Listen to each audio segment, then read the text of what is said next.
Hello everyone, it's Chris here. Thank you for being here. Like always, subscribe, spread the word, and read the books. If it's possible for you to do that, then please do so. As I always say, there's always something inside the books which you might find interesting. I had great fun writing these books. But there's one book which you've been asking me to talk about for months now, and that's the one which I mention in every single lecture or talk about the different books, and that is called Oath of Evil, A War on Protestantism. And I actually have an older copy here. It's this one, and you can see it's a fairly substantial book. It's 650 pages, so it's really a lot of information in this book. This is the older version. I update them every now and then, simply because new information comes out. Like just recently, when Pope Francis passed and the new Pope Leo XIV actually arrived, then of course we have to adapt the book, not change the book, just adapt it, put the new information in. And that's why we up to 651 pages, and that's why you can't find it in hardcover. Because I believe a limit at Amazon is 550 pages for hardcover. So they're all in softcover by audio as well as in Kindle. My advice to anybody who wants to read this book is try and get it in hardcover for yourself, because then it can't disappear from your device, and the chances of somebody making unauthorized changes to a manuscript is much reduced. Because sadly, it is so that it's a message in this book which is not welcomed at all. Caused me a lot of, I wouldn't say anguish, but I had a lot of times where I had to defend the book against people who accused me outright of hating Catholics, which I find insulting, to be honest, because if you actually read the book, you would see that I say I don't hate any Catholic or any other human being for that matter. No, I don't hate. I really don't hate people. The book's not written to hate, but to inform. But it is a Protestantism book. It is, from the Reformation. So it's a Reformation view. And therefore, there's going to be a lot of things which Catholics will find arguable. But everything in the book is based upon the Bible. And when I say the Bible, I mean the King James Version and nothing else. And the reason for that is discussed in the books. The Bibles have been changed. If you have the Afrikaans version, after 1953, 83 perhaps, after that you can just as well throw it out and make a barbecue with it. Because those books are following the Jesuit versions of the Bible, the New International Versions, basically the Jesuit Bible. You can just as well throw it out. I've got all the evidence. It's in this book. And there's lots of references in the book as well. Lots of places where I say to you, go to here, go here, go here, go there. Do further research. Don't just take my word, please. I'm not a prophet. I do not claim to be a prophet. I do not claim to be a man of God. I'm a human being. I have faults, a lot of them. I am here by grace alone. And it was a long, long road for me to find these truths.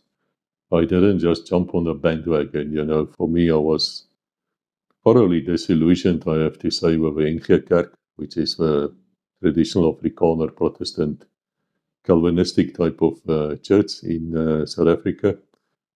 Nederduits gereformeerd. We were three sister churches, very little difference about them, and all of them serve Satan, according to this book and according to my interpretation of the Bible, which is based upon what the first reformers said. So I would be quoting Martin Luther and a lot of our famous people who actually came to the same conclusions. And yes, I am a Seventh-day Adventist. There's people who accuse me of belonging to a sect. In the first place, you must ask yourself why the Seventh-day Adventists are so disliked, especially by the Catholics, by which I mean the system, even though there's a lot of individuals as well who actually really dislike the Seventh-day Adventist. Because you have to wonder why. Because they follow the Bible and Bible alone, which means, of course, they would go to a church on a Saturday, on a Sabbath day, which comes from Genesis, book of Genesis. Did God not say, and later in the fourth commandment, did he not say, remember my Sabbath, that 6 days you shall work, and on the seventh day you will rest, you will not work, not you, not your people working for you, nothing. And yet then suddenly everybody now is going to church on a Sunday, which is actually the mark of the beast.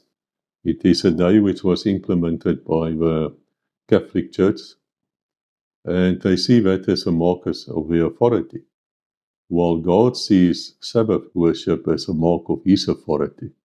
So I've just described to you now what's the mark of a beast. So we go into these things quite deeply in this book. I'll go through it now, and I won't be that long because it is a subject which you can speak about for, I suppose, 100 hours easily, and there will still be questions. So it's up to you to read it. Take whatever value you can get from it. Go to the resources, do research, pray also, and then find whatever way you find. I'm not here to convert you. I don't care whether you become a Seventh-day Adventist or not. I couldn't care less. Simply because that's your choice. I can't force you. I will not force you. All I can say to you, and I've testified this, I'll leave a link below where I spoke on a very big YouTube channel called What's Up Prof, which is something run by a guy called Martin, as well as Professor Walter Weiff, very famous man. If you research him, you will find millions and millions of hits.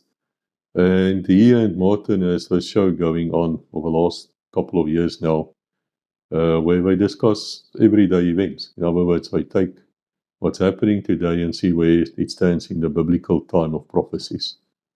But man, that is interesting. And there you will also find out how it came that I started changing, that I started saying, wow, there's something wrong with the church of my youth. But that I always felt. It's a funny thing. Whenever we went to church, and we went to church every Sunday, and I remember in my final school year at Matric, we, now you're at a place where you have to become part of a church. You're going to be onion, that's a word in English. Then we were sort of forced to go to church twice on a Sunday. And I was never impressed with those Germans, with what we call the pastors. They couldn't answer my questions. I found them to be shallow, very knowledgeable people, but they couldn't express their knowledge. Also, they had feet of clay. I knew some of them were abusing their wives. I knew some of them had extramarital affairs. I knew all those things. Small town, I knew. And they were just not people I would look up to. But that wasn't the problem. I mean, that can still be, subjective type of thinking. I don't like the guy, therefore, But every time I walked into a church like that, and virtually every other church except the Seventh-day churches, there would be anger in me. I walk in and I'm immediately like, whoa, this is something I'm like angry. I don't know why. And I couldn't figure it out. And I thought that at some stage, perhaps I'm possessed or something. But, and I couldn't understand it. And it's only many years later, decades later, when I started researching these things. And it's in the book as well. I made some notes for us. But I realized that you find occult, satanic symbols in all these churches, especially in the Catholic cathedrals and the Catholic churches. You find all these symbolism. You find this satanic things which should not be in a church. The Bible expressly says, don't have candles, don't have an altar. If you need an altar, don't build it with cut stone, build it with normal stone which you picked up here and there. And you find all these things inside these churches, and I suddenly realized I knew what was happening. I was basically being warned.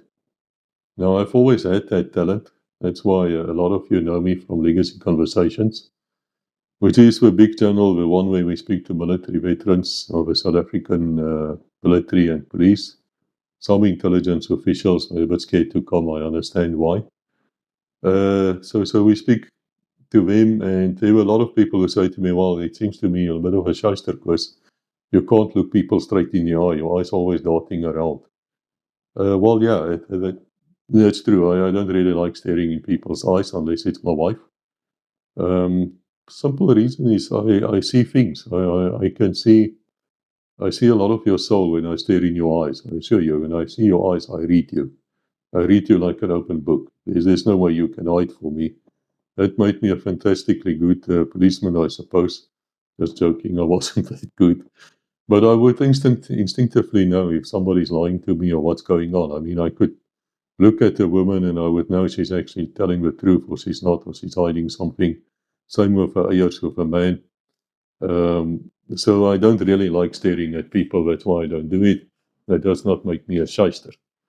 But anyway, we have to be careful not to jump to conclusions. And a lot of the men I'm talking to on the show, Legacy Conversations, that is traumatized. You know, I've seen Honoris Crux, it's a high medal for valor, very hard to get in South Africa.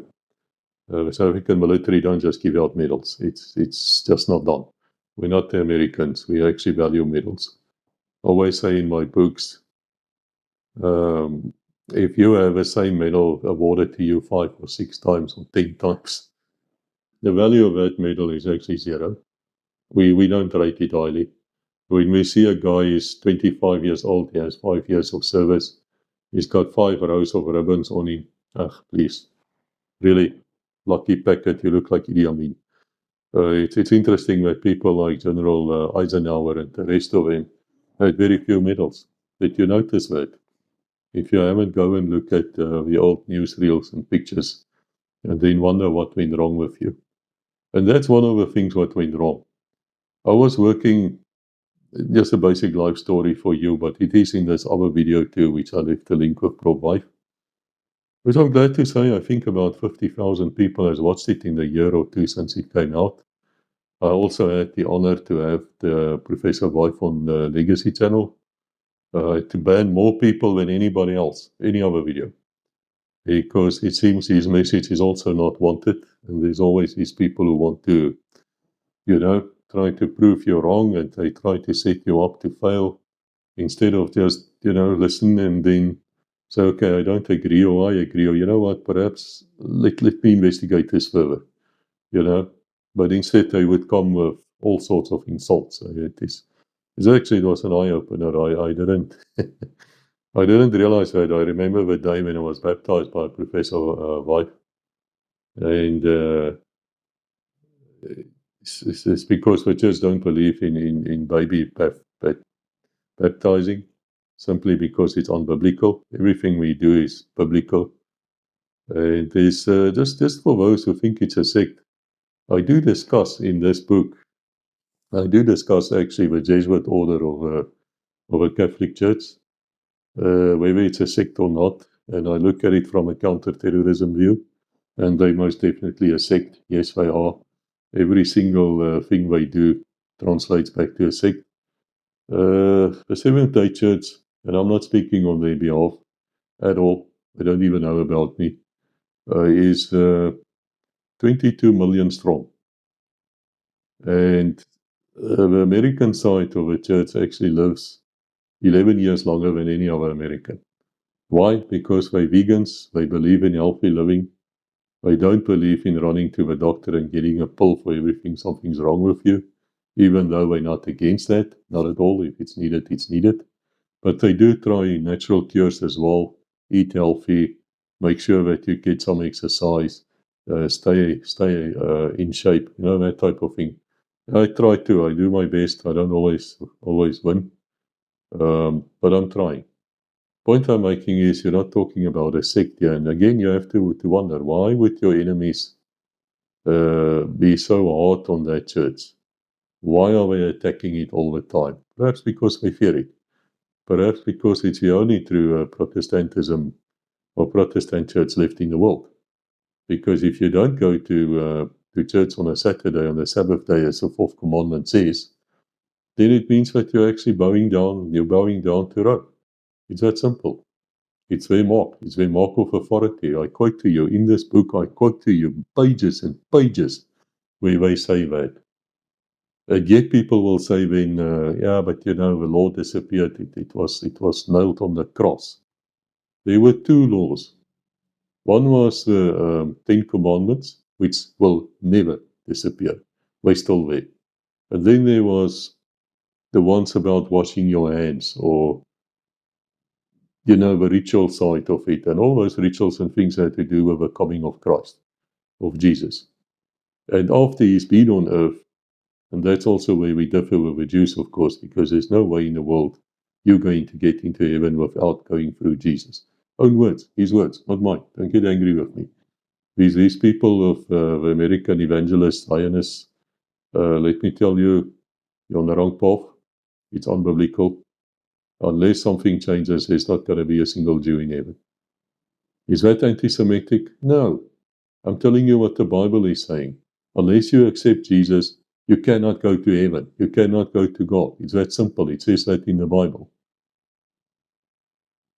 And the Jew does not accept Jesus, nor does a Muslim.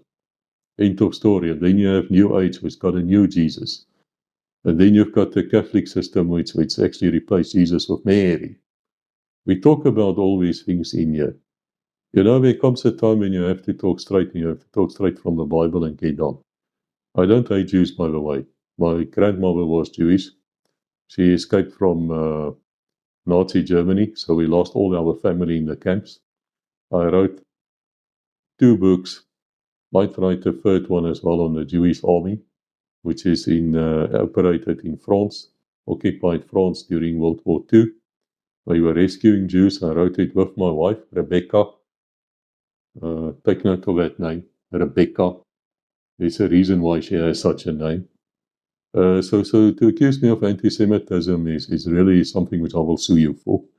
It's totally untrue. It is total nonsense, and it's anyway a term which has been watered down so much in the last few years. If you say anything about Israel or the Jewish state, automatically you hate Jews. It is bullshit. It's as much bullshit as telling me I hate Catholics because I have a problem with the Catholic system. Because the Bible talks about 3 different things. It talks about the dragon, which is identified as Satan, as Lucifer, the fallen angel, right? This is biblical. Then it talks about the first beast of the Bible, the little horn, the one who is blasphemous, the one who is different. This is from the books of Daniel and the books of Revelation. And you will find a lot of talk in this book about that, because that is the prophecies being explained to you.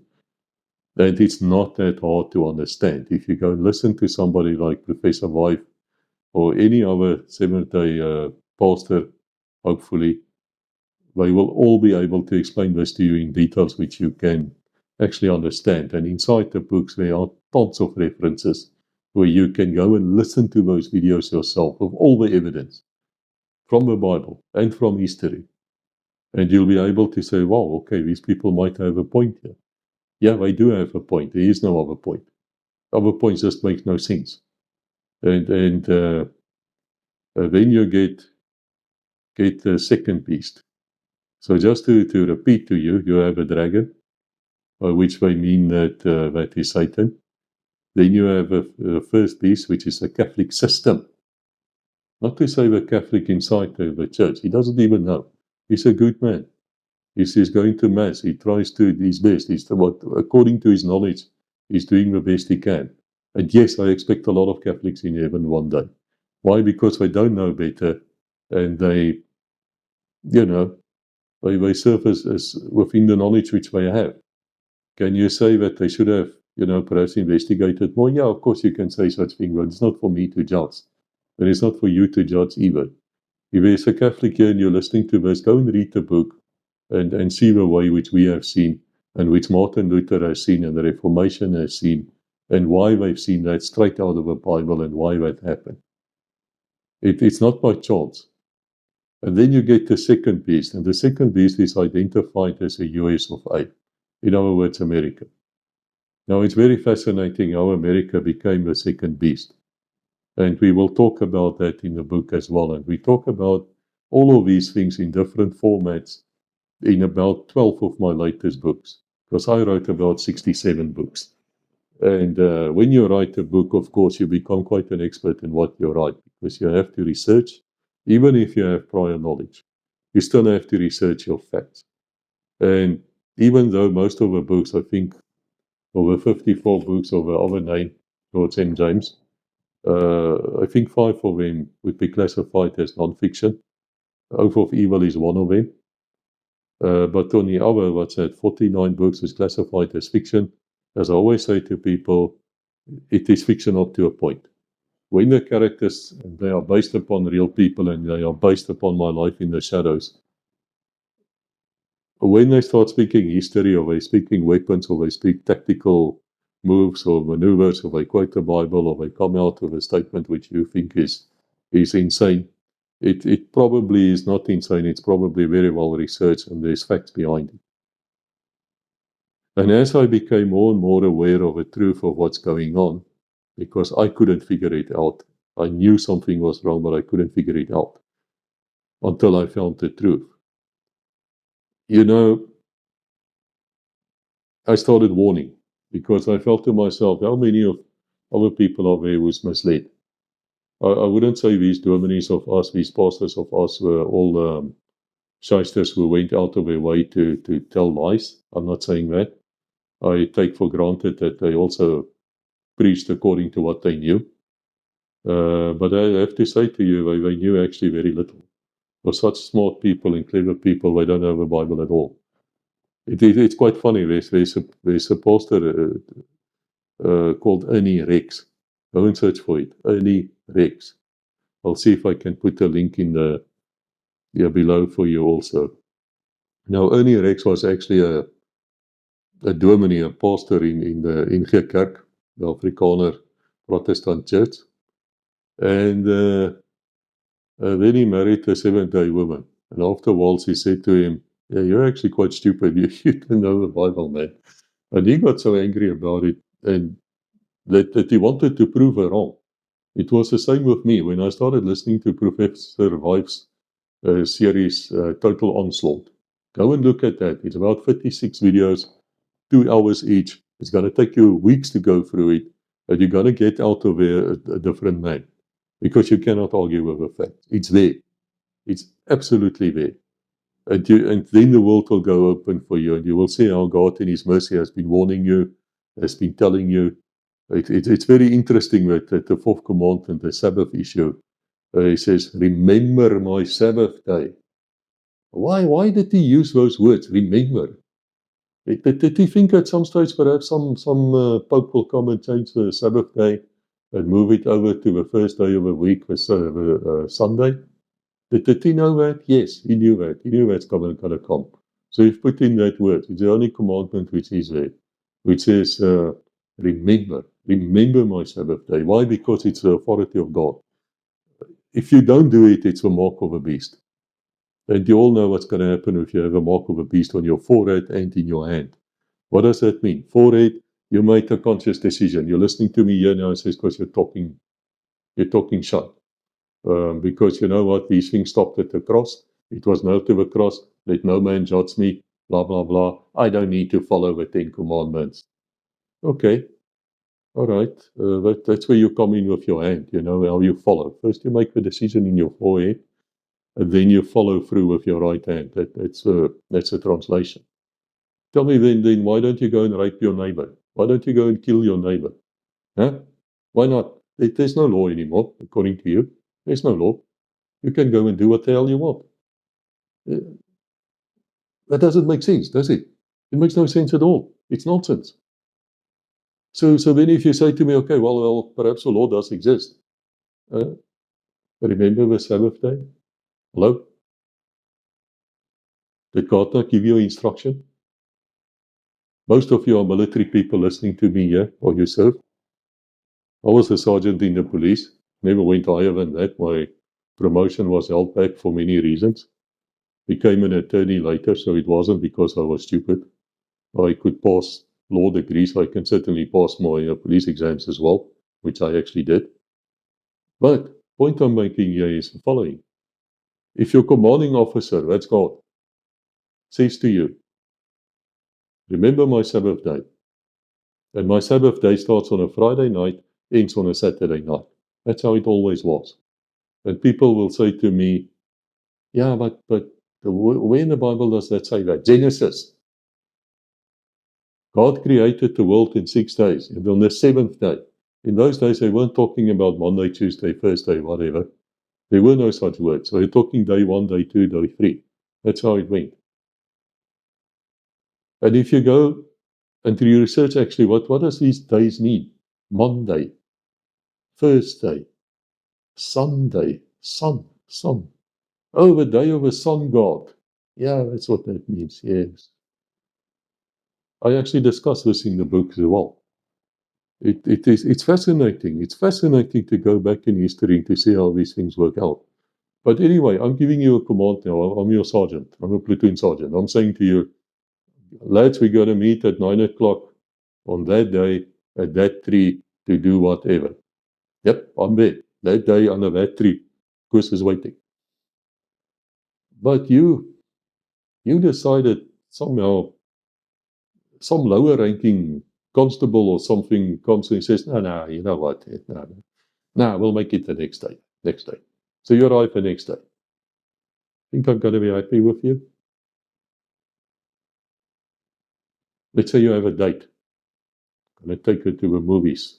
Yeah, it's going to be nice, man. Going to have go to the movies and then perhaps have a nice dinner afterwards. You know, it's dinner first and then movie, whatever. Yeah, but you arrive a day late, mate. You arrived a day late. She's not even going to talk to you. It's that important and it's that simple. It's that simple. Because the defense of grace, it's also discussed in the book that everything was on the cross and then it's nailed to the cross. You don't have to follow the law anymore. That has disappeared. No.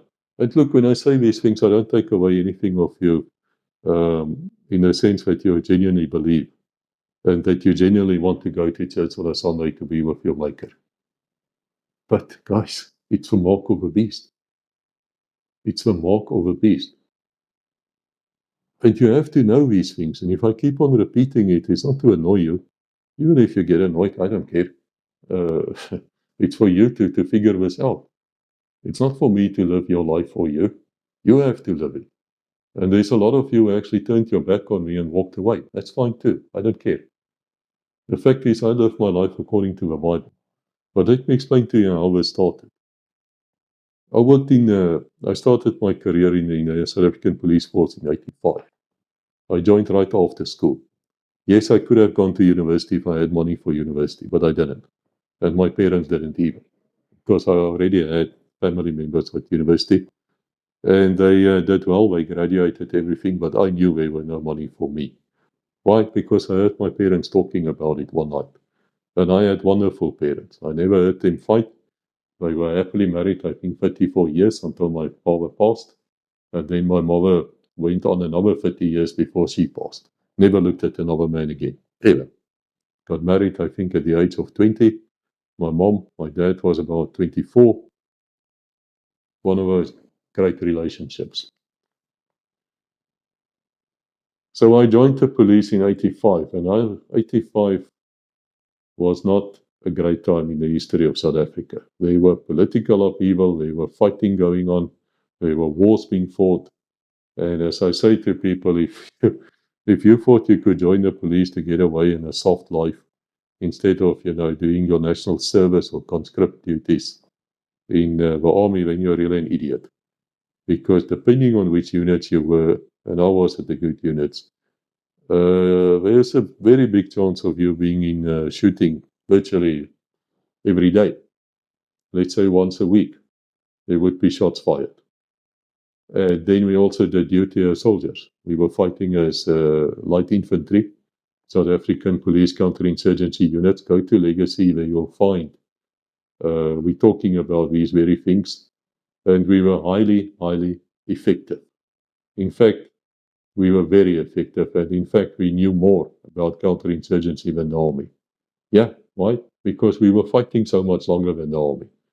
By 1965-66, we were already deployed in Rhodesia. The army conscripts only came about 10 years later in numbers. So we were the one unit which were actually deployed right from the beginning. In fact, we were deployed in these roles before Special Forces even existed. But we don't get any credit for that because we're not the types who walk around talking about it all the time. I'm just saying to you, the point I'm making, and I wrote books about that as well, the Mean Streets police books, one of which was translated to Afrikaans, Gewetenlose Strate, which you can go and read and you'll find out about my life there. Then afterwards, I was recruited to the Shadows. I'm not going to give much details about that. Let me just say I then got involved as a counter-terrorism in that game, right across Sub-Saharan Africa. Doesn't even matter who I work with or work for. It's not important, but at that stage I was already an attorney. After I left the police at the age of 24, I left the police after spending 6 years in the police. I was sort of burnt out. I come from a family of attorneys, lawyers, judges, that type of thing, advocates. And so it was logical for me to go and study law. I studied law. I obtained a law degrees, B.Juris, LLB. I did my articles. I did my law school, graduated as an attorney, and joined a very famous human rights law firm in Johannesburg. We had a client called Nelson Mandela and the rest of the who's who, which was very strange for me as an ex-policeman who were obviously on the other side. This is after the changes came to South Africa. Then I got recruited. I actually got recalled because I was recruited while I was still in the police 10 years before.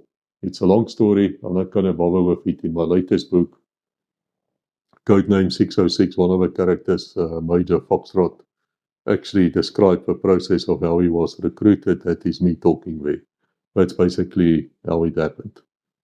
So anyway, after about 9 or 10 years of forgotten about these three people, they flashed the code VFO 565, which is also the first book I wrote, codename VFO 565.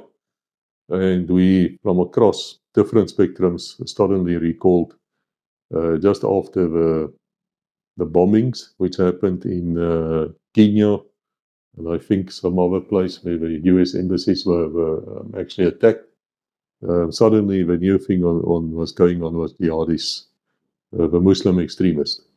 Now, as I always say to you, Muslim extremists are a very, very tiny part of the Muslim population. So don't jump to conclusions. Don't think that every Muslim you find is a jihadi. We also deal with it in this book and many of my other books, where I explain to you what is the difference between fundamentalism and radicalism.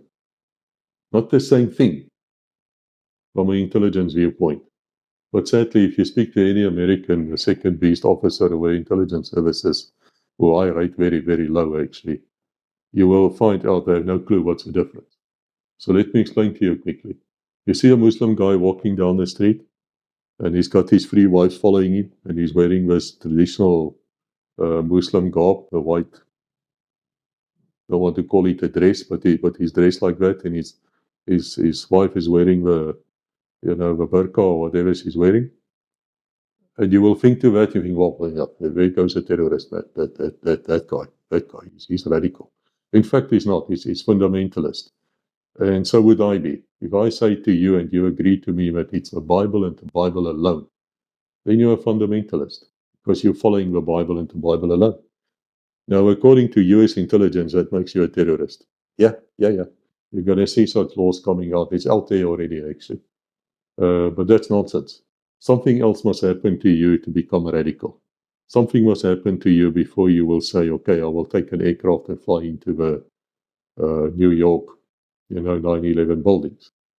something must happen before you pick up that rifle. Most of the times what happens is people get indoctrinated, they get recruited by people they trust because they're sincerely searching. Then they find answers through these people who lie to them, actually. And then they change. They start changing. You can actually see it in the way they dress, the way they start talking, the way they treat women. Go and read Code Name Wednesday 11. I think that's it's a book called. Is it called that now? Code Name Wednesday 7. Actually, have it here. Yeah, go and read Code Name Wednesday 7. It's also a substantially long book. It's 554 pages. And here we talk about how the Muslim jihadis, and remember, I'm telling you jihadis, not normal Muslims, how they change the Quran, how they look at it, and they would say that it's okay to torture women and children, that it's okay to kill, while the Quran actually says you can defend yourself. You know, you will always find these people who do things in an horrible way, but being a fundamentalist is really not a problem. Something else must have happened. And I do discuss it in that book as well as in Oath of Evil and other books as well. Why other books? Because when you've written so many books, dozens of books, and you want the message to go out, I don't know which one you have read.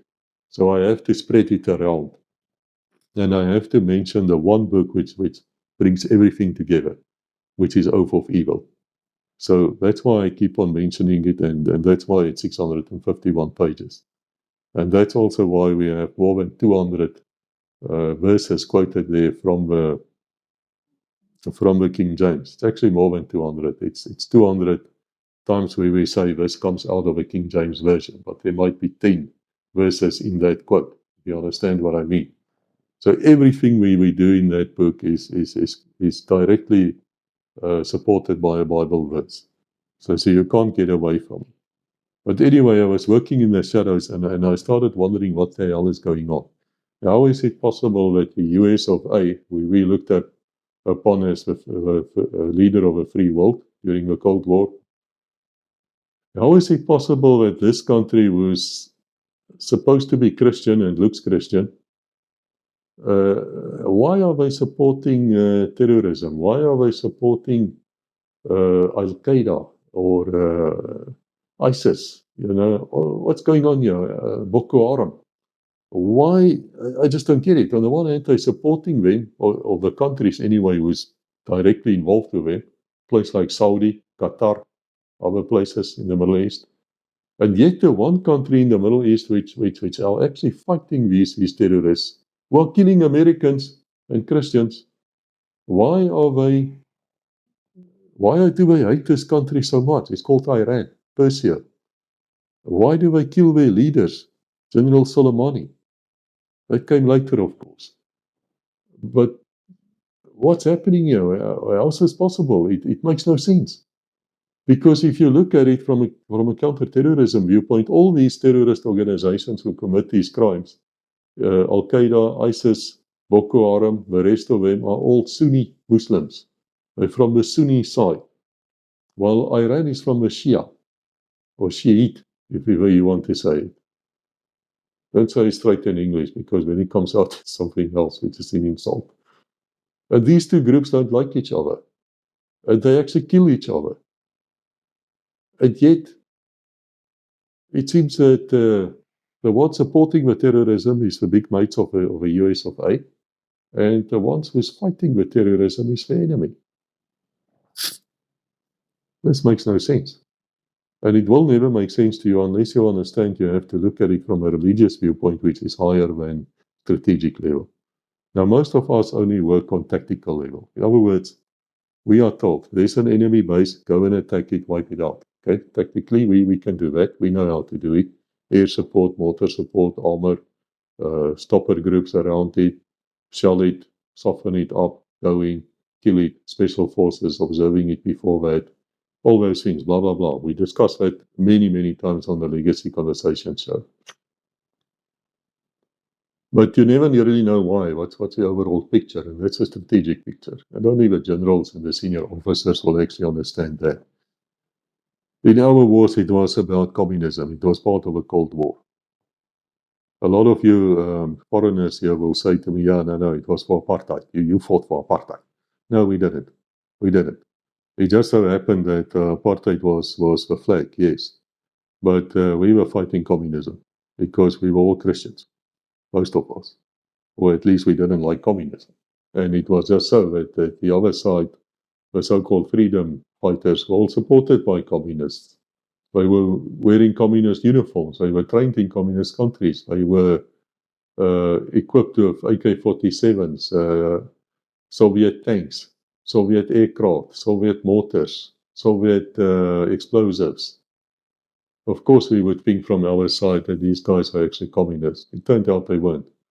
Most of them were actually, I would call, nationalists, which is why the Communist Party in South Africa actually has no function. They are just there. But they are really not the majority at all. It's not a communist country, it's a BRICS country. And that I describe in many, many books, and hopefully people will wake up to that. But anyway, so unless you look at this from a higher viewpoint and you understand the three principles which I explained to you, where I said to you, you have a dragon, then you have a first beast, and then you have a second beast. And then you can understand, because the Bible is very clear on it. The Bible says that the dragon is where Satan, then there will be the first beast, the little horn, and he will implement the way of a dragon. In other words, he will make sure that whatever his system is has to do with Satan, Lucifer, and they disguise that to the sun worship. That's what it's about. Now, if this is shocking to you, read the book, look at the videos. I have all the evidence in the world why I say these shocking things. It's not, again, it's not said to attack you. You're Catholic. I have Catholic friends, actually. In fact, my late wife, who I love dearly, was Catholic. The one who died before her was Muslim. So I don't have a problem with people in religion. Don't have that at all. The point I'm making here to you is that's what the Bible says. And if you read the book, you will find the quotations, and you will find where they talk about the woman in red and scarlet, the harlot, who's got children. Those children are the Protestant churches going to church on Sundays. And just about go back to the mother church. You're wasting your time. That's my opinion. I'm very straightforward now. Now I'm hurting a lot of feelings, but perhaps you should wake up and read the Bible. And then you have a second beast. Now what's going to happen is this first beast is going to rule for 1,260 days, or that is 1,260 years. And then it's going to get a wound. And that wound, sadly, will not be fatal, but it will look like it's fatal. And then it's not. And then it will rise again. But in the meantime, a second beast will come up. And this second beast will then implement the will of a first beast, who's implementing the will of Satan. So you see how this is coming now. This is going through. Yes, Satan. Yes, the Catholic system. Yes, the USA. Woof, one line through it, according to the Bible. Not me. That's what the Bible is saying. And let's look at it then. Let's look at the history. Did that happen? Did this first beast actually get the wound? Well, yeah. Because if you say that the Catholic Church, which was just another church in Rome, the Bishop of Rome was just another bishop of many. And then in 438 after Christ, after Domino, if you want to put it like that, they became like the state church. And they became like the church and the only church and the mother church, according to them. They bring it back to Peter. It's all bullshit. It's all nonsense. It's not true. It's not biblical. But anyway, they became the dominant factor, and a very dominant one they were. And for the next 1,260 years, they ruled the earth. It was called the Dark Ages. You know, you had to go to church. You had to attend. It was done in Latin. You didn't even know what they were saying. These priests were the learned people, and they were not good people at all, most of them. They followed their own traditions, which has no place in faith. If you say you follow the Bible, you follow the Bible. You don't follow the traditions. Just because you're 300 years ago, people went to church on a Sunday, is not to say it's correct. No. What does the Bible say about this? Remember the Sabbath day? Hello? And then, of course, they did a lot of things. They changed the Sabbath day. And they said, this is the mark of our authority. If you people come to church on a Sunday, it means you bow down to us because you're following our traditions. Yeah, it happened. They had, after Martin Luther started the Reformation, but there were other people before him. Hus, for instance. It's in the book. I describe the entire history. They actually met and they had a conference and to work out why can't they find each other. And that's when a Catholic priest actually stood up, the cardinal, and he said, well, since you're following our traditions, you can just well come back to the church. And there they should have stopped him. They should have said, well, in that case, we don't follow you. We'll follow the biblical Sabbath, not the Jewish one. Jews came 600 years later, man. They came a long, long time, centuries after the creation. You know, after Genesis, in 6 days, God made the earth, everything. Now, even that, if you believe that God actually made the earth in 6 days and the seventh day he rested, and so should you, that is fundamentalism. Remember, according to the US intelligence officers, I have it. It's research a bit. You'll see them talking on TV, on Fox News, places like that.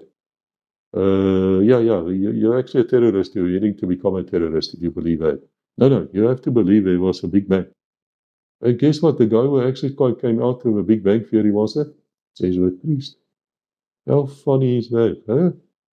So strange that they don't mention this, isn't it? No, Dr. So-and-so came out with a Big Bang theory in 1923 or whatever. But no one says he was a Catholic priest. No one tells you he was a Jesuit. Yeah, we'll talk about the Jesuits. Anyway, so in 1798, France is now the dominating power under Napoleon. Bonaparte, who's a Freemason, very high-ranking Freemason. By the way, at the Battle of Waterloo, afterwards in 1815, I think every single senior commander was a Freemason. Why is that important? Well, we discuss Freemasonry in this book. Why? Because it's a front organization run by the Jesuit order, and so they're also following the orders from Rome. They just don't know it. Unless you're at a high level, 50 degree and higher, you absolutely know what it's about. That is why you find all these secret handshakes of the presidents and most of the founding fathers of the US, all of them were high-ranking Freemasons. You find it too this very day in this year, 2025, when I make this video, after Joe Biden got himself kicked out of the White House, who was very much a Catholic and good for him. But go and look at the picture where he takes the oath. What Bible do you find there? Dua. The Dua, which means that he took his oath on the Jesuit Bible. Yeah, what does that tell you? Yeah, we can actually read the satanic language, the symbolism, the occult language. We see all the signs. We see all the signs. And guess what? He was out of office for about 2 weeks, and there's pictures of him being a very high-ranking Freemason. Strange how these things get together, eh? Strange, very strange. But we talk about the Jesuit order in great detail in this book as well. Let me just finish the story. So this first beast, it is said to get a deadly wound, but he will recover from it. 1798, General Bettelier arrives there at Rome. He disposes the Pope, takes him prisoner, and that's the end of Rome as a state function. In other words, as a city-state. Now they are nothing. They are just a religious order. And there they got their deadly wound. And then at the same time, this is not very funny because I'm jumping around a bit. In 1798, the same year, France, who is now a superpower, they recognized that new country across the pond, the USA. They recognize it officially. Now, this is very, very important because you can do a rebellion, right? Like happened at the Katanga in the Congo. Read a code named Dawn, where I speak about it, where the UN, the United Nations, that's a satanic organization. Yeah, I have all the evidence, otherwise I wouldn't say it.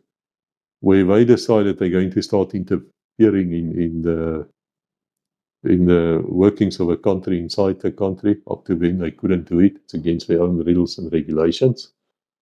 But then they changed and they got themselves an air force in a sense of the Indian Air Force of Canberra bombers, and they bombed some Red Cross hospitals, hotels with women and children, they did all of that. Yeah, it's exposed in that book. But the point is, the US and the rest of them never recognized Katanga province. So it became part of the DRC again. Zaire, read my latest book, codename Snake 606, which got nothing to do with 666, which is a sign of a pope, of a papacy at least. It's not against a specific person, it's against the office. Yes, you will find out how you can decode 666. There's no doubt about it. All the signs are there. Read the book and go and look at the videos. You'll find out why we call him the Antichrist. There's a reason why we do that. And it is a great deception, isn't it? You should be angry. You know, once you find out these things and you find out you've been lied to most of your life, and I take for granted you're a good man, you're a good-fearing man, God-fearing man. You're looking for the truth, and now you have to find out the people you trusted the most lied to you. And they probably knew it. Can you imagine how much they must have laughed at you? Ah, you idiot. Oh, you're so stupid. You misbelieve this. I know how angry I was. I was angry when I found out what actually happened. But anyway, so this country then recognized, France then recognized the US as a country, the same that Katanga was not recognized. And therefore the US became a country. And so what basically happened is the first beast got its mortal wound, which will be resurrected, and then the second beast suddenly arise. But at that stage, the US was not at all a Catholic country. In fact, most of the people actually went to the US, fled there because they needed to escape religious persecution in Europe. Yes, they were called the Puritans, many of them, others as well, the Baptists. All of them, they were drowned, they were killed, they were murdered. You cannot believe it. I quote in the book the Edict of Nantes, which is where France, which is of course a Catholic country, where France actually decided they're going to break this peace accord of Nantes, and they're going to take it out, and that is where the massacre of Saint Bartholomew or something takes place, and that's where people start fleeing. Some of them came to South Africa, my country, called the Huguenots. Certainly you heard that word. And the rest ran to the US. They became the Puritans, and they were following the Protestant faith. So these things are not done by chance. It's not by chance that France actually recognized them, and then they sent over this gift of his Statue of Liberty. Yeah, but the Statue of Liberty, if you now know your cult language and you know the signs and the symbolism, yeah, you will find this in the ancient world as well. It's called Mithraism. That's what it is. That is a signal. You arrive there in New York, you see the statue, oh, freedom. No. It's saying to you, welcome to Satan's country. Of course, the jihadis call the country the Big Satan, but that's got nothing to do with what I'm talking to you here. It's actually the second beast of the Bible. And we dedicate an entire chapter in Oath of Evil as well to see, has it changed? Has it gone from a country which were really Protestant in outlook? Has it changed to something which is now playing the policeman of the world, enforcing the will everywhere? Does it look like a lamb, but it speaks like a dragon? Does it look like that? Does it look like it's a Christian place? Yes. It's sad to witness, actually, because the people who have the most Bibles in the world is the Americans, which means to me they actually do want to know more. Sadly, the Bibles have been changed. Sadly, they are illiterate. I quote the statistics, and it seems that most of the US, by far of them, there's a small percentage who can actually understand a book like this. It's too advanced for them. They can't read it. Most of them can't. They don't have reading skills, sad to say. And then, of course, they rely on YouTube, TikTok, or shame. And they rely on these videos to discover more. That doesn't make them bad people. Not at all. It's just that they have been changed. And if you think it wasn't deliberate, man, you should read Codename Masamole 26 is where I first revealed how the Jesuit order actually created the USA. And I say the word created. I don't say they made it. They was by chance. I'm telling you, they created that country to be the second beast. And if that finds far-fetched to you, you think that's impossible, read the book or read Oath of Evil. I take that chapter with a little bit of changes because there's other things said in that chapter which is unimportant. I took that out because really, when you have 651 pages, you have to be careful what you put more in the book because it's very, the book cannot be overlong. The 651 pages is stretching it already. I could have made it 10,000 pages if I wanted to. If I wanted to put all the evidence in for you, I would have made it thousands of pages. I was about to explain to you also what's actually inside the book, going through it chapter by chapter. That would have taken another 40 minutes. In fact, I did do it, and then I decided that, if you're not interested after you've listened to me now for an hour, then probably you're not interested, and that's the way it is. And I did include here at the back also a bonus video on the Gideon dialectic, which is also discussed in the book as well as in the Codename GSSP 40. I might also bring that out as a separate video because it's so important that people understand what is a Gideon dialectic and how does it work. And it works all the time. Fascinating fact about Oath of Evil, it took me 5 days to write the first manuscript. I'll never forget, Rebecca and her mom went to, I think, Budapest or one of those Eastern European countries. I was alone at her house still in Swineland for 5 days. And I sat down and I wrote this book. But research behind it took about 5 years. There's really a lot of study involved to write something like this. I urge you again, go and look at Professor Weif's video series called Total Onslaught. Well, anything of a man you look at will actually open your eyes, especially a What's Up Prof series, which is about 220 videos now. But if you want to see where the Bible and history and everything starts getting together as well as prophecies, playing out in Total Onslaught is the one which will probably change your mind. If you want to see in Afrikaans, go to Ernie Rex. I will leave all the links for you below. Go to Ernie Rex where he says the Bible in the Bible alleen. And he starts every single one like that. In English, it's Bible, the Bible alone. He's done both in Afrikaans and English.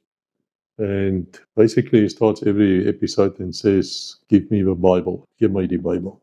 And then he starts using the Bible and he starts quoting, and he basically explains everything which is in this book anyway. But what makes this book different from them is that we do include the counter-terrorism scene in it as well. So there is a bit of more politics, more history, more of how everything comes together. It is fascinating. Anybody who studied history will know about Mussolini. You probably have heard that Mussolini, then in 1929, has resurrected the papacy in the sense that he gave Vatican its political power back. Many of you would know that, but did you know it was actually a Bible prophecy? No, it doesn't stand in the history books. 1798, when the papacy got, destroyed as a political power, the mortal wound, which didn't kill it, sadly so. We know about that too. I mean, we studied about Napoleon, things like that, but once again, history books didn't tell us that. And then if you look at the French Revolution, and you look what happened there, and it's in this book as well, and you see they actually got a woman with one of her bosoms hanging out, and she's being drawn there by a cart or something, and they call this woman to be the voice of reason, or a goddess of reason. Yeah, it's a prostitute they found in one of the streets. Yeah, we know about that, and we know about the Declaration of Universal Human Rights. Ask me, we studied these things in great detail. But the history books that they tell you at the same time, and even in law school, that they tell you that the way these Human Rights Declaration, the way it looks, it's like the Ten Commandments, same thing. Looks exactly the same. I'll put a picture for you. In it, you'll find like a little bunch of sticks together. That's called a fascia. That means it's an order. So what they did is they said basically, well, this reason and this age of reason and these human rights, we're going to replace the Ten Commandments. Yeah, we're going to do that. And I think I've already said to you, and if I didn't, I'll repeat it here, that most of the leaders involved in the French Revolution were all, what do I hear? Jesuits? Yeah, Jesuits. All of them were Jesuits. All they went to Jesuit schools or were under Jesuit influence. Think of Robespierre, into what about Dr. Guillotine, after which the killing machine is named? Yeah, Jesuit, of course. What do you expect? So guys, there's much more than what people understand in life. And unless you have this knowledge, you would not understand what's happening. Or if you do, you're smarter than me. But you have to look at it from a higher viewpoint than just here at the same level, seeing a bunch of trees here in front of you, and you can't see past the trees. That's by design. That is why there's a bonus video putting the Gideon dialectic in for you if you want to see it. Okay, right. Oath of Evil, the warn Protestantism, because that's exactly what it is. That's why the Jesuits were actually created. Go and look at the oath. That's still what they are on today. Do you know that the papacy even have Inquisition? It still exists. Yeah. It's got a different name. I think it was John Paul II, the great hero of everybody, who changed the name. If not, so what? Still the papacy who changed it. It's still there, still operating. How is that possible? Why? Why is it still there? I spoke to a Catholic priest once. He wasn't a Jesuit. Wasn't even a smart man. Just a village priest. Good man, though. Honest, sincere. And I asked him these questions. I asked hard questions. And he's just like, yeah, that was in the past. It's in the past. He never apologized. He just said it's in the past. Things like that. And he's wrong. It's not in the past. It's still going on. I might have said to you here that every 3 minutes, which I was speaking here, a Christian is murdered somewhere for his faith. So in this video, I think you can count it between 30 and 40 people in the entire platoon of Christians somewhere, throats being cut or flogged to death or burned to death or stoned to death or something overkilled. It's happening. It's happening as we speak. And it's so strange that this country, the second beast, the US of A, has nothing to say about it. Nah, nothing. Also interesting how they suddenly having all their meetings there at the papacy, and it is also brilliant. And I predict there's going to be a lot of things still in the papacy, which is going to make it so popular. And people can go, oh, this is so fantastic. Oh, at least this God is back. It's so great. Yeah. Remember? Look like a lamb, speak like a dragon, act like a dragon. Remember that. Always remember that. Okay, so the book is available at Amazon. It's also in South Africa in softcover. I'll leave the links for you. And it's not in hardcover anywhere because it's too long. The cutoff for hardcover is 550 pages. This thing is 651. The latest version, it might be 660 by the time you get it, or it might be 645. As I say, we do update it, we don't change it. So 99.99% of it will stand because the evidence is overwhelming. You cannot not believe it. It's also available in audio, and it's also available in Kindle. And if you want to get it, I would urge you get the paper version. It's not that I make more money out of it. In fact, guys, I don't make money out of books at all. But the interesting fact, and it's all grace to God, and you will also see in every single book I've ever written, especially on the this name, Every single one in the beginning always have a Lord Prayer. The Lord's Prayer in Zulu. It is there, yes, there's a reason why it's there. And it's, of course, from the King James Bible, nothing else. Remember how they changed the Bibles? You will read all of these things in the book. It's extremely fascinating. But if you also read the description, you will also find the contents of what we discuss inside the book, which is really fascinating. And that's it. I hope you benefited from listening up to now, and I thank you for that. May God bless you. And if you're interested, following now will be a short, I think 20-30 minute video on the Gideon dialectic, which is very important because once you recognize it, you can see actually how it's playing off and how it's going to affect your life, because there is no neutrality here. Whether you like it or not, we're going to come for you. We're coming for you already. And more than 90 million Christians has been murdered in the last 100 years. Yes, evidence is in the book. So God bless and goodbye.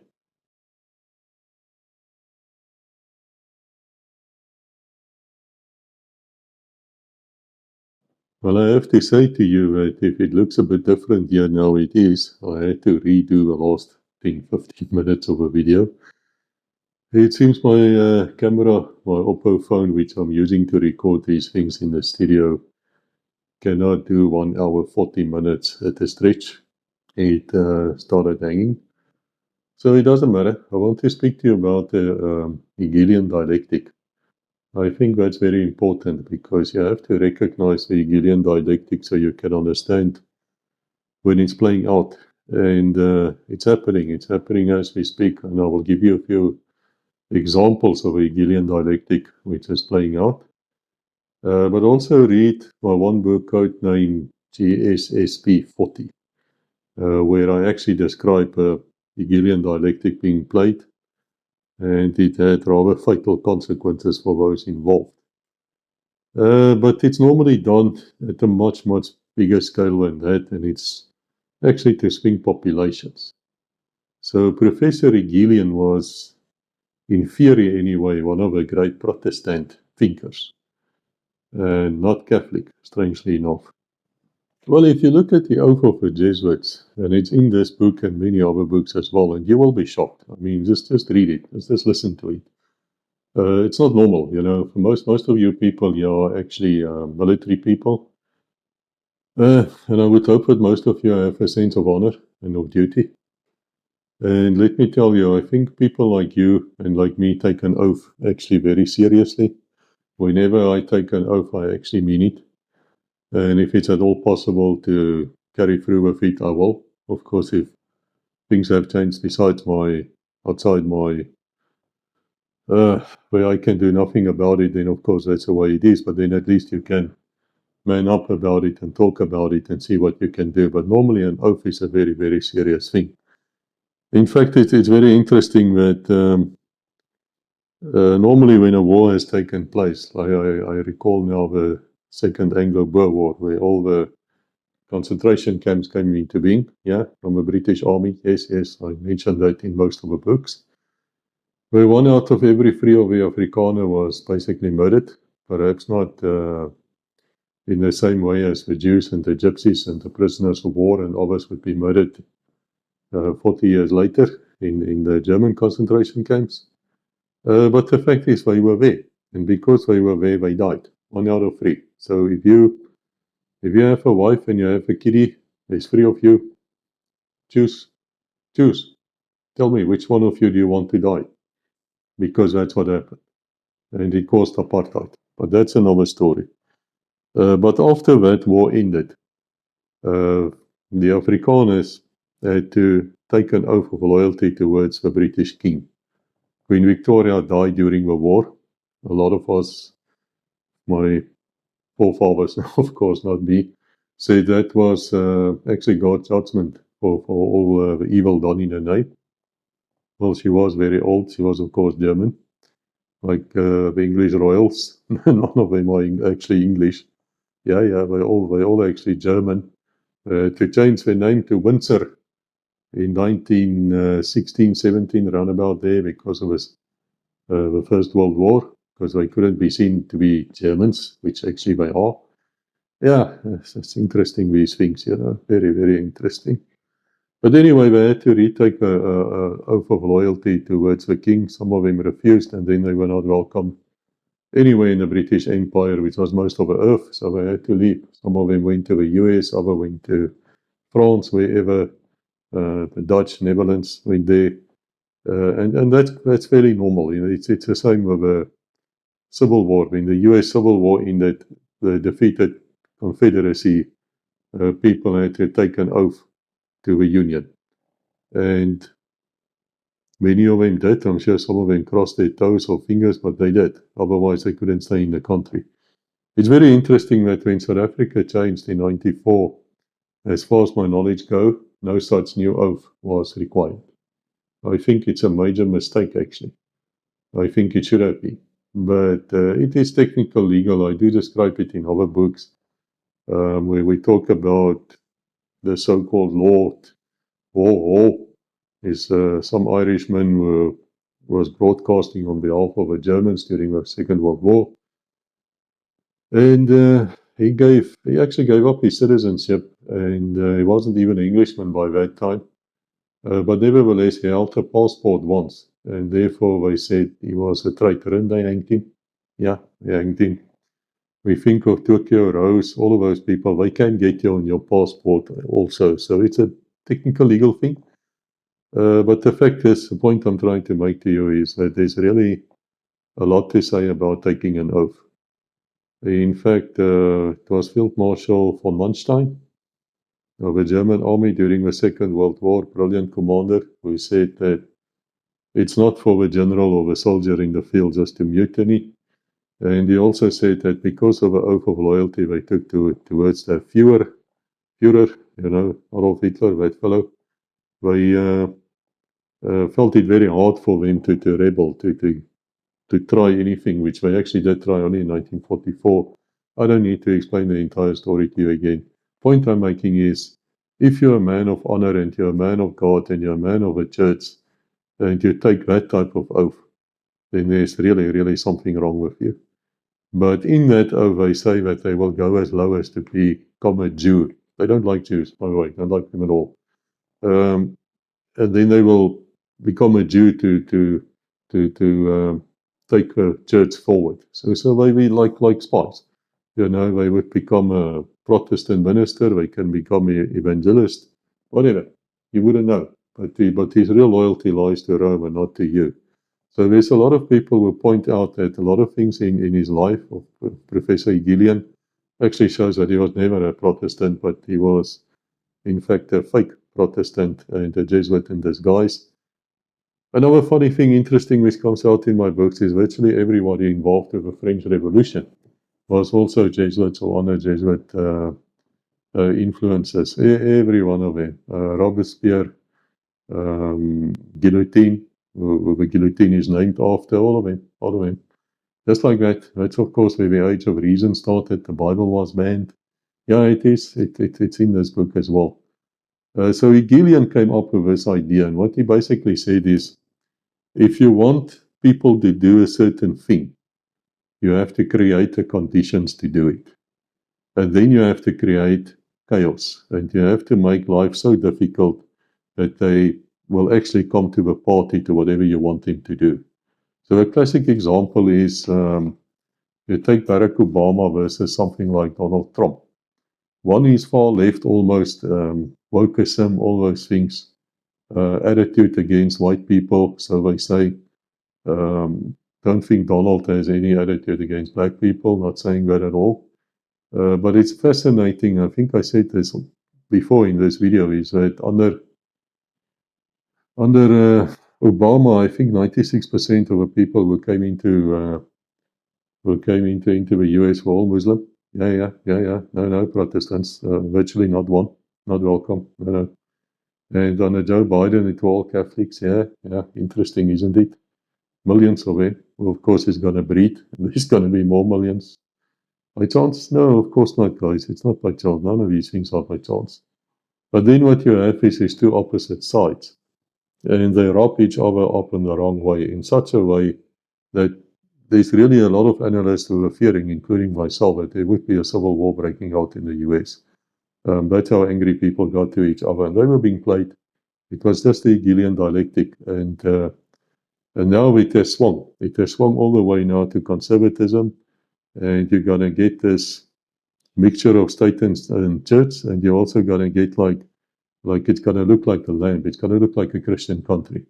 But in fact, when you look closely at it, like things like Agenda 2025 and the office of whatever Trump has created now in the White House about religious affairs, these things don't belong in government, really don't.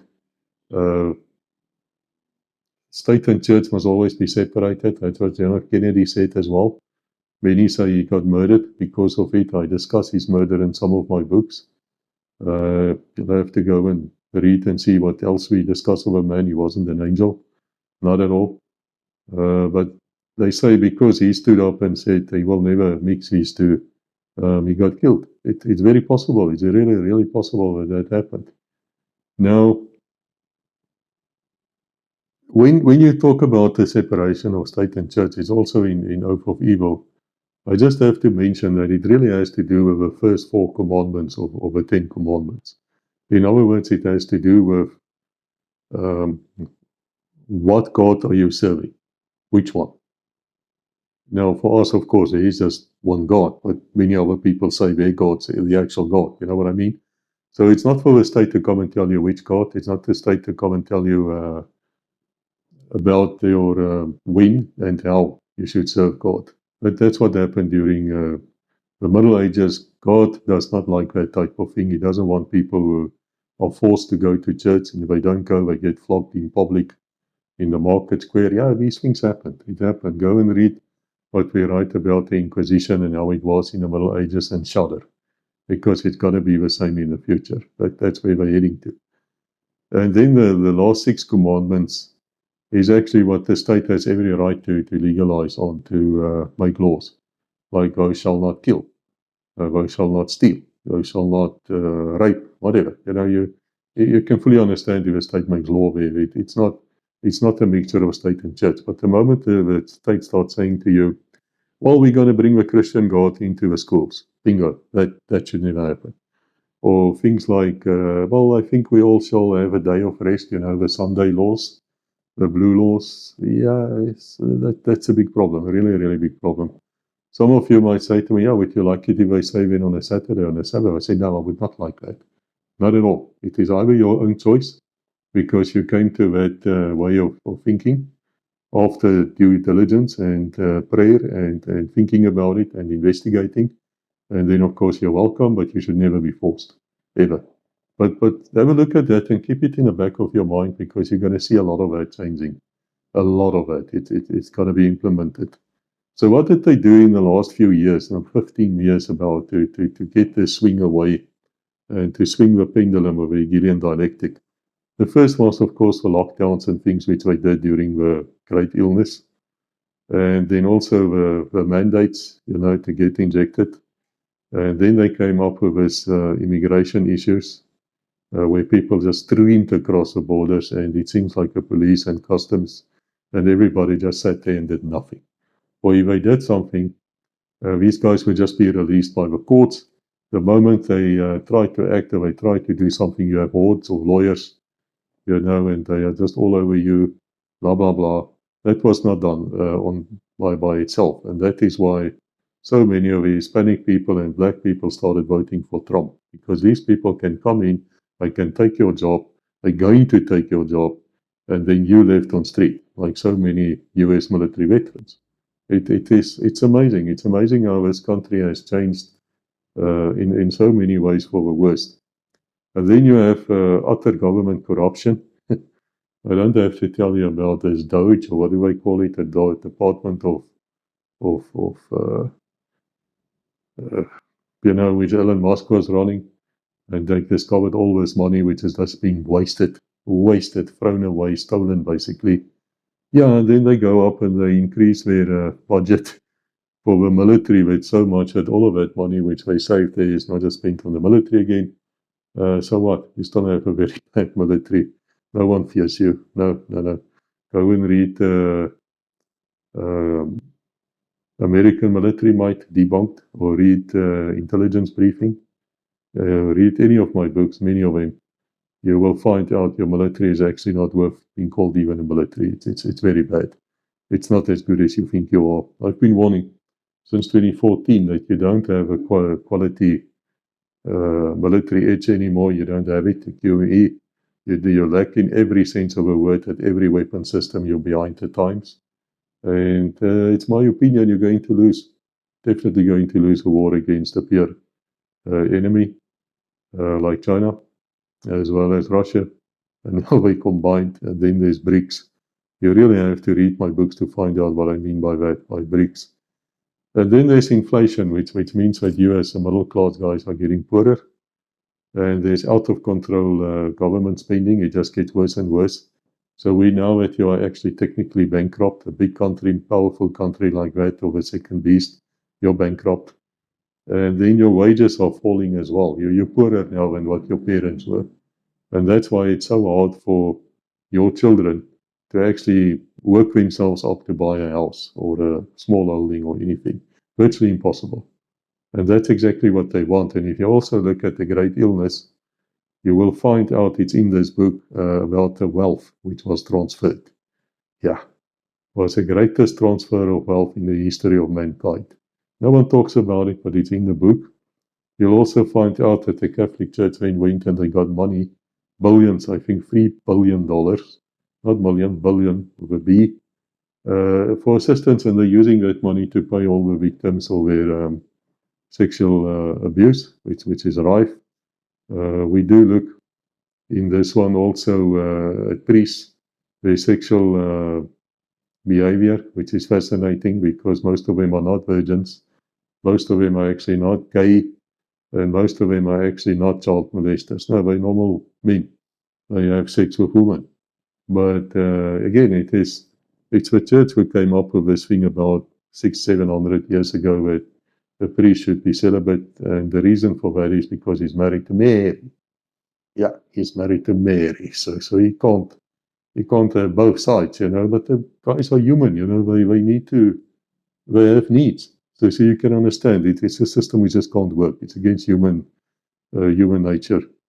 And then there's the endless warmongering. Now, the Bible does say in the end times where we now, and is really close to the end, is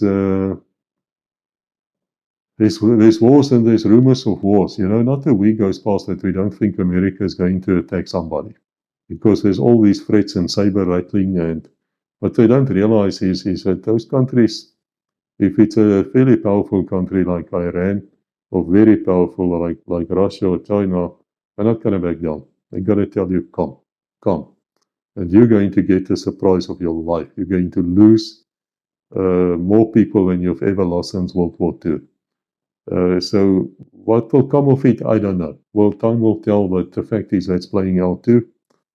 What they did is they started forcing the LGBT and transsexual agendas onto people, which also made people very angry, because, there's no need to do that. Now, doesn't matter where you stand to fit. What is important is what the Bible say about that type of thing. You can go and find out yourself if you don't know. And then there's a lot of racism. They use that as well. Suddenly every white American is a racist. And every black American is being bullied and is a victim. And, shootouts took place as Antifa started rising up. Clashes took place. It seems like the state was powerless to do anything.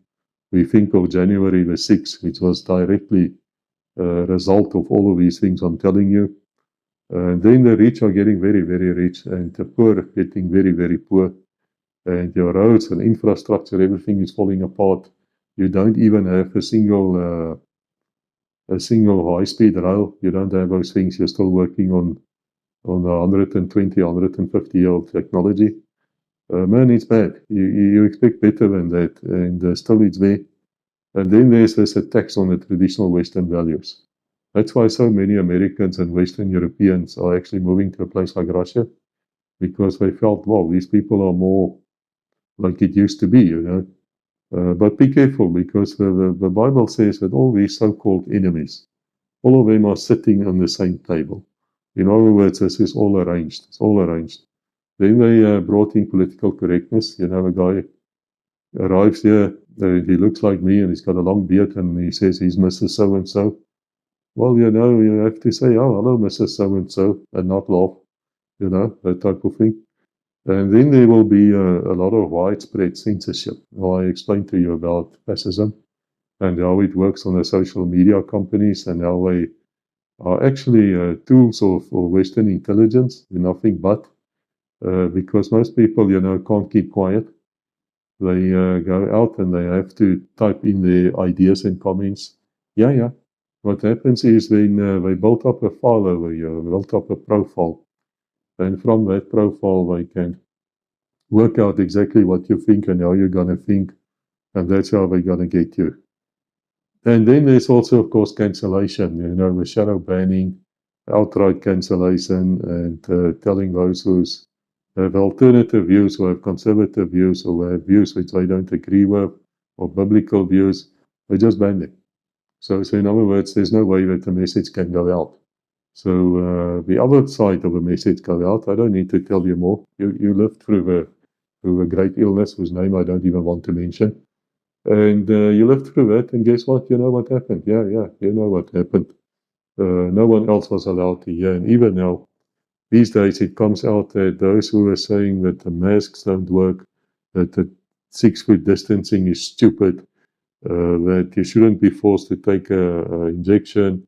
All those people were correct. They were absolutely correct. And there's a lot of people out there who didn't know. They didn't get the message. But what was fascinating is how quickly the people turned on each other. And that will definitely happen again. The moment that these things get into place and the death order go out for those like me who is actually serving God according to the Bible, holding the Saturday Sabbath, starts at a Friday night as the sun goes down until Saturday night when the sun goes down. Yes, there'll be a death decree, and I guarantee you a lot of people will try and betray you. A lot of people will try to, just talk to authorities as much as they can. It will be the same as what happened during the Great Illness, where suddenly the authorities gain access to your camera systems on your doors and wherever else, so they can spy. Yeah. Look at what happened in Austria. It's amazing. Look what happened in New Zealand, Australia, Canada. Wow, Canada. Can you believe it? Can you believe it? Everybody thought the police would never follow such orders. Let me tell you, they will. They did. And those laws are still in place. And they are there in place for a reason. So anyway, by using all of these things, they were playing you.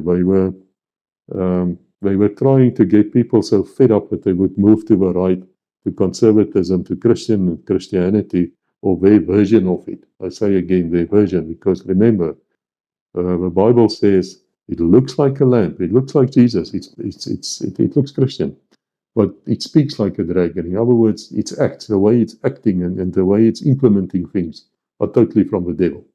That is fascinating because you can see it happening now. So anyway, because of that, there's now an entire wave of populist right-wing evangelical, I'm struggling with that word, and Zionist type of governments coming into being across the West. Whether they're in power or not, they are rising. People are fed up. And these people want to bring God back into the school. I say again, which God? And when we look at things like Project 2025, by the way, we also look at the population decreases, which they also want. We look at the different secret societies. All of those things are covered in the book. It is 650 pages. And then also, the Sunday laws. It's interesting. They want this day of rest, and they're going to use the labor unions. And it's going to sound so good, spending time with the family. Yes, taking a break, you have to work, you work too hard, man. Yeah, but that day, why is it always the day of the Lord? It's a Sunday and not a Sabbath. Why is that? But as I said to you, I don't want people to force anybody to go to church on a Saturday. I will not agree with that anyway. So there, you have your Hegelian dialectic working as we speak here. And the countries where this uprising is taking place, except the US of A, the second base is Austria, Germany, France, Britain, getting there through that Reform Party, Romania, Portugal, and, well, others as well, which I probably will be left out. And that's what's happening. That is exactly the Hegelian dialectic which is being played on here. And that is the reason why we are updating this book every 6 months or whatever. I would put a new version in. It will be 99.9% the same, but where we get new information out or something happens, like the previous Pope died, now there's suddenly an American Pope. You'll read in the book that he said in about 1904 already, there was an Archbishop who said that David, America rules the world, the Catholic Church rules the world. Fascinating what these people have to say, And they like putting things on paper. I sometimes feel that they have this Muhammad Ali syndrome. In other words, I'm coming there, so I'm gonna get you. And then I get you. Yeah, I kick the hell out of you. That's a Muhammad Ali syndrome. In other words, I'm telling you I'm going to do something, and then I do something. And then I humiliate you even more. That's what they're doing now. They're flashing these things like at the Olympic Games and everywhere where they come with these things, anti-Christian and anti-conservative and anti-God and anti-this, and then they go and do it. Yeah, and they get away with it. They get away with it because they want that reaction. It's part of a Hegelian dialectic.